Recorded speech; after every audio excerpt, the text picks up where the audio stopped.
Interesting Gemara in Masechet Bava Kama and Perek HaKones. The Gemara tells us the story of Eliezer Zeira, an individual by the name of Eliezer Zeira. That one time he was observed that his shoelaces were black shoelaces. Tosfot explained that he was dressed pretty much all in black, and it was unusual for that time. So people asked him, the Chachamim of the town asked him why he was wearing all black.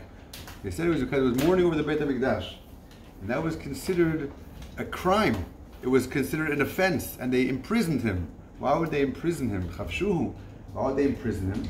Because it was considered an excessive show of outward mourning, as if it's too much righteousness. Most people have a certain level of distress of the Beit HaMikdash, but to dress like this, and publicly, it was considered arrogant.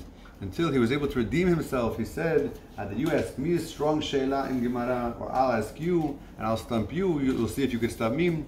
And in the end, he proved that he was a Talmid Chacham who was worthy. But we see that there's a very important concept in halacha of not acting with a certain amount of halachic arrogance, of yuara.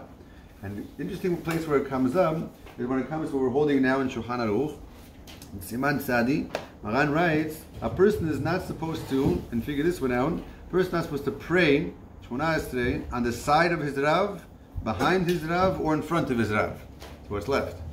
Right? What does it mean? So first of all, we're talking, according to most poskim, about his Rav Muvhak, a person's primary Rebbi. And a person should have, of course, a primary Rebbi. A person should have a Rav either for Psak Halacha, for Darkei Ha'iyun, for teaching him how to study Torah, for a person who gives him a derech in life. So a person should have such a Rav, a Rebbi. And we're talking only over here about a Rav Muvhak. Silech 100%, very, very important.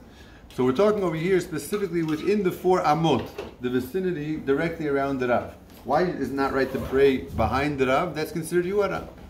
It's considered arrogant to pray behind him. It's also arrogant to pray in front of him within his 4 amot. It's arrogant to put yourself at the same equivalent line, the same field as him, to be parallel to him. So therefore, the best idea is for a person to be outside the 4 amot. If a person is praying behind his Rav, then it should be that he prays 4 amot plus 3 steps. That way, if the Rav is finished Shmona Esrei first, he doesn't have to he doesn't have to wait for you. Because if he only 4 amot between the two and he takes his 3 steps back, he'll be in your 4 amot, and that's not allowed. So therefore, we say better to be 4 amot and 3 steps behind the Rav. That's if you're praying behind him.